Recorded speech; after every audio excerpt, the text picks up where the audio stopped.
Bienvenue tout le monde au Scienti Show. Alors aujourd'hui, nous avons une édition très spéciale pour vous. On va parler de la régénération tissulaire.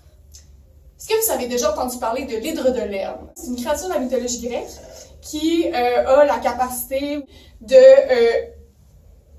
recréer deux têtes à toutes les fois qu'il y a une de ses têtes qui est coupée. Puis ça, c'était d'ailleurs, tuer l'hydre de Lerne était la deuxième épreuve sur 12 des travaux d'Héraclès. Alors, c'est une belle manifestation des régénérations tissulaires qui peuvent exister. Les tissus, en fait, c'est une association de cellules similaires dont la nature et la fonction sont semblables.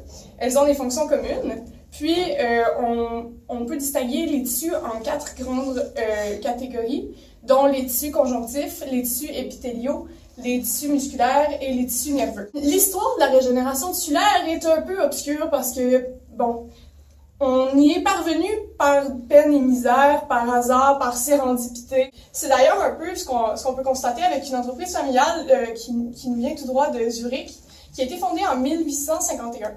Cette entreprise-là, elle a débuté en fabriquant de la colle à partir d'eau et de peau. Ce qui est intéressant avec cette entreprise-là, c'est que dans les années 80, ils ont décidé d'investir dans les biomatériaux régénératifs afin d'ouvrir leur marché puis d'aller chercher d'autres clients. Puis ça a fonctionné. Donc avec leur colle du départ, ils ont réussi à investir dans des projets médicaux, puis à devenir une compagnie leader dans leur domaine, dans le domaine de la régénération tissulaire. Un autre exemple, ce serait en regardant le monde des animaux, donc par biomimétisme. D'ailleurs, on a un invité spécial pour vous ce soir à ce sujet-là. Donc vous allez pouvoir en entendre parler, puis si vous aimez les animaux, tant mieux. Si vous n'aimez pas les animaux, ben tant pis. Accueillons tous chaleureusement Ariane Dion! Merci beaucoup, merci beaucoup. Mon Dieu, je pense que vous avez beaucoup de choses à nous dire. Donc, tout d'abord, je suis ici parce que je suis la propriétaire de ce petit gecko qu'on va voir à l'écran. Oui, oh, mais qu'il est mignon! Oui, il s'appelle Guimauve. Donc, un jour, Guimauve a eu un accident, puis malheureusement, il a perdu sa queue. Puis, ensuite, quelques mois plus tard, j'ai remarqué qu'elle avait complètement repoussé. Donc là, c'est là que j'ai commencé à m'intéresser à la régénération tissulaire. Je me suis demandé comment ça fonctionnait, comment c'était possible que mon gecko régénère sa queue complètement. Et j'ai découvert que le gecko n'était pas la seule espèce à pouvoir régénérer ses membres comme il le fait.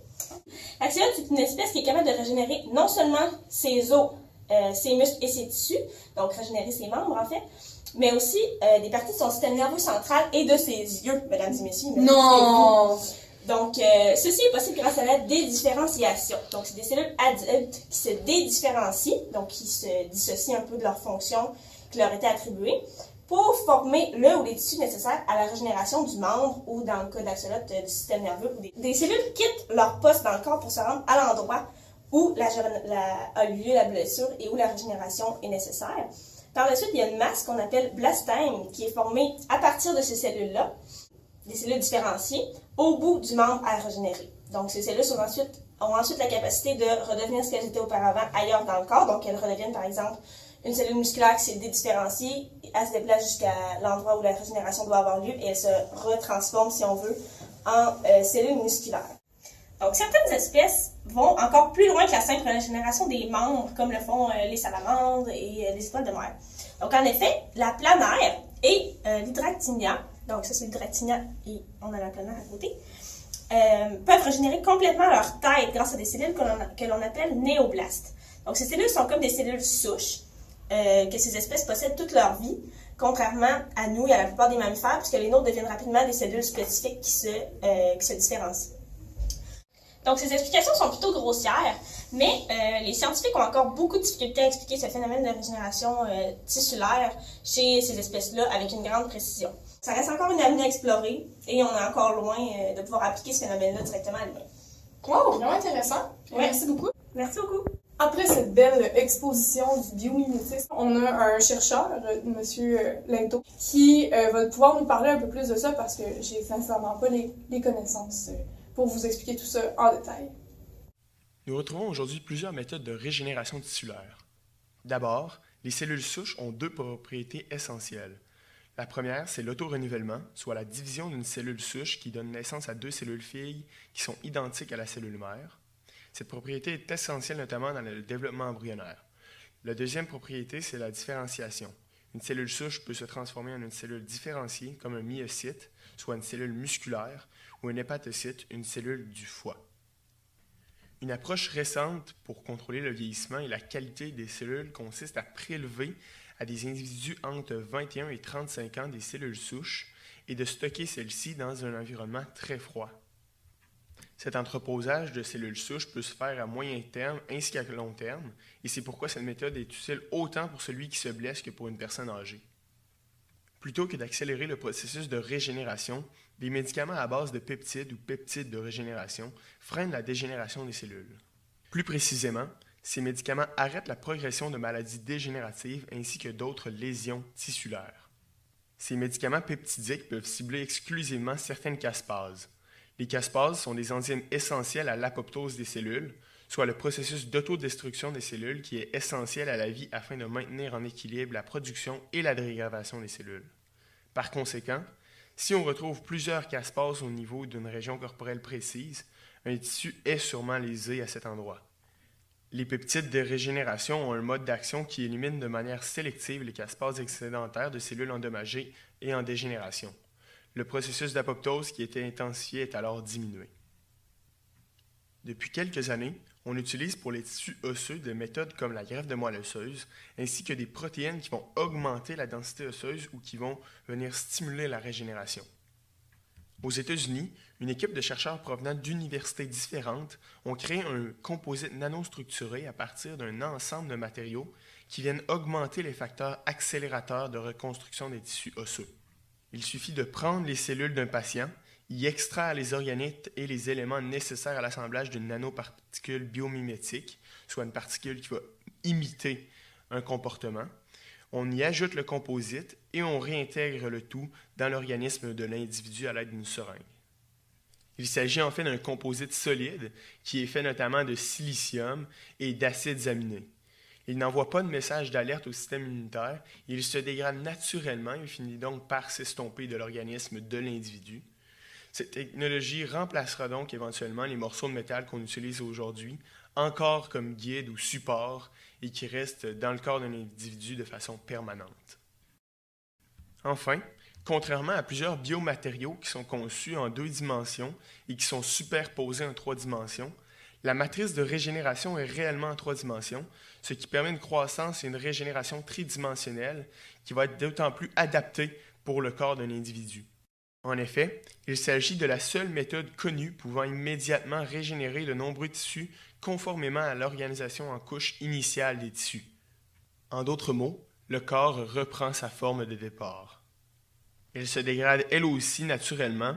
Au cours du processus de régénération, il peut être déposé ou encore injecté par seringue et prend la forme de la cavité où elle se trouve. Voilà où nous en sommes aujourd'hui dans les méthodes actuelles de régénération tissulaire. C'est bien beau tout ça, mais c'est quoi les enjeux de la régénération tissulaire? Quelles sont les problématiques qui pourraient venir avec ça, avec son étude, avec son application? On a justement invité quelqu'un à venir nous parler de ça, qui travaille dans le conseil à l'éthique de l'Institut national de recherche scientifique. Bienvenue à Émile Naillet! Okay. Bonjour. Bonjour, ça va bien? Oui, merci, vous? Oui, super bien. Bienvenue parmi nous.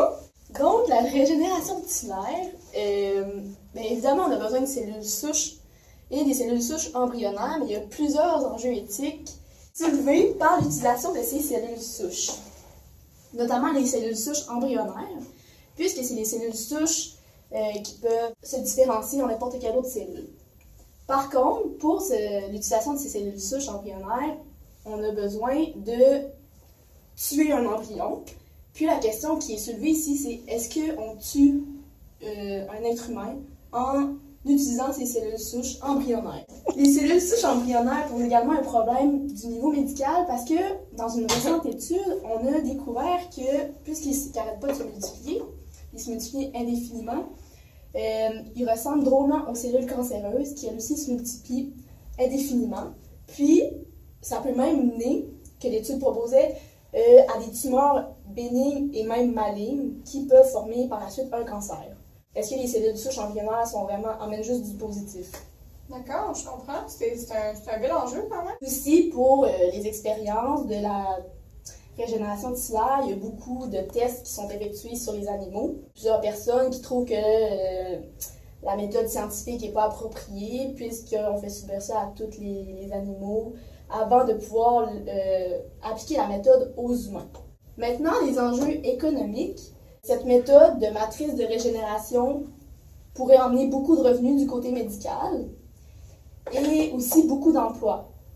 Par contre, les méthodes de recherche puis les matériaux nécessaires sont aussi d'un grand coût, puis la durée de recherche jusqu'à la mise en marché du produit ou de la technique est souvent de très longue durée et ça coûte beaucoup au gouvernement. Ah, mais c'est clair, c'est intéressant. Il y a beaucoup de problématiques, plus qu'on pensait, hein, j'imagine. Toi, chez toi, t'en penses quoi? Ainsi, c'est ce qui conclut le sujet d'aujourd'hui, soit la régénération tissulaire. J'espère que pour vous, c'est plus clair maintenant que c'est à la fois l'avenir de la médecine, mais qu'il reste à la fois beaucoup de choses à découvrir sur ce sujet, puis beaucoup de choses auxquelles on va devoir peser les pour et les contre, parce qu'il y a beaucoup d'enjeux qui sont reliés à ça. Merci beaucoup pour votre attention, puis on espère vous voir la semaine prochaine.